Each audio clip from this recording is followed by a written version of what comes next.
Þá ætlum við að taka fyrir dæmi 4.12 og 4.13. Þetta eru síðustu dæmin í kafla 4 og það fjallar afl eða power á ensku. Af því að vinna felst í því að þú ert að beita krafti og hlutur fyrir eitthvað ákveðna vegalengd, en það tengist ekki því hversu hratt það gerist. Þannig að James Watt hann bjó til skilgreiningu á því hversu hratt vinna er framkvæmt, og þetta er sú skilgreining. Þannig að þetta hérna er afl eða power. Og þetta er tvöfalt af, þetta er vinna, þetta er tíminn sem það tók að framkvæma þessa vinnu.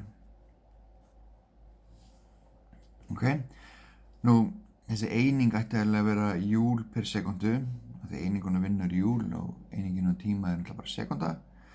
En James Watt vildi náttúrulega fá sitt nafn á þessu einingu, þannig að einingin fyrir afl er alltaf skrifað sem lítið tvöfalt af, og þetta er borið fram sem vött sem það ætti að kannast við, til dæmis með ljósaperur. En önnur eining fyrir afl sem þið þekki kannski betur, það er hestafl. Þannig að það eru tölum bíla og þá eru ákveð mörg hestöfl. Við erum eiginlega að segja hvert aflið er, og eitt hestafl jafngildir 745,7 vöttum. Þannig að þegar við tala hestafl á bílum, þeir eru bara að tala vött. Þetta er það sama, þetta er afl, power. Ok, og til þess að gera þetta skemmtilegt, að þá höfum við huga að bókstafur fyrir vinnu er tvöfalt af, stórt tvöfalt af, en eining fyrir afl lítið tvöfalt af. Þetta er svolítið ruglandi, ég veit það. En hörru, skoðum aftur hérna jöfnunni fyrir afl, hún lítur svona út.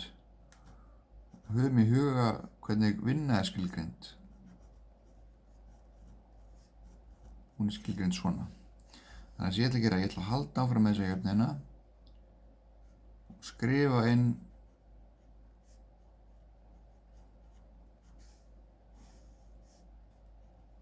nei, þetta átti ekki að vera, þetta bara að vera 10. Svona, ok. Nú, ég veit núna að delta S deilt með tíma, breyting á staðsetningu deilt með tímanum sem tekur, það er ekkert annað en vaff. Það er hraði. Þannig ég get tekið þessi jöfnu og breytt henni og láta hann líta svona út. Það sem delta S og T er horfið og staðinn er bara komið þetta vaff hérna. Ok, frábært. Þannig komin tvær jöfnur fyrir afl. Í annarri er hraði og hinn er ekki hraði. Þannig að ef við höfum upplýsingar hraðan, þá vitum við alveg hvað jöfnu við erum að nota. En herðu, verkefni 4.12, maður ýtir í kassa með einhverjum krafti í samtals 2 sekúndur og kassi hreyfist 5 metra. Þannig hérna hefur enga upplýsingar hraðan í sjálfu sér. Þannig að þá er örugglega betra að nota þessa hérna jöfnu, og vinnan er F sinnum delta S sinnum cos þeta. Þetta er 60, delta S er 5 og það er verið að ýta hlut og hann hreyfist í sömu átt, þannig að þetta er bara 0 gráður. Þannig að þá erum komið tvöfaldafið og T-ið er bara 2 sekundur, þannig að þetta er einfalt. Síðan í dæmi 4.13,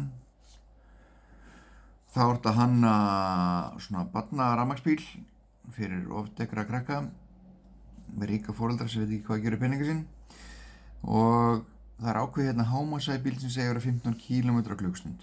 Og aftur, hérna ættu að stoppa, staldra við og segja km/klukkstund, þetta er ekki grunneining SI-kerfisins. Ég þarf að taka þetta 15 hérna og breyta þessu yfir í metra á sekundu, deila með 3,6. Herðu, og mótorinn hann þarf að tósa bílinn áfram eða ýta honum áfram með þessum krafti, 60 Newtonum. Og við spyrjum hérna hvað þarf mótorinn að vera mörg hestöfl með að bílinn sé að keyra hámarsi. Hann hafa spurt hestöfl. Ok? En þegar við förum í okkar jöfnu og við förum þá í þessa hérna jöfnu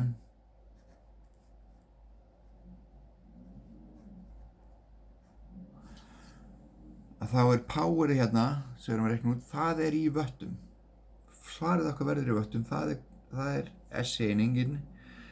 En síðan þegar við vitum svarið í vöttum, þá þurfum við að fara hérna tilbaka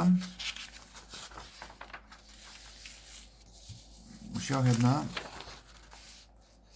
að 1 hestafl jafngildir svona mörgum vöttum. Þannig að hérna þurfum við að nota þessar upplýsingar til þess að breyta vöttum yfir í hestafl. Og já, hérna vitið allt, hérna vitið kraftinn, þið vitið hraðan, þetta 0 gráður, krafturinn verkar í sömu átt og bíllinn hreyfist og þá þið komið svarið.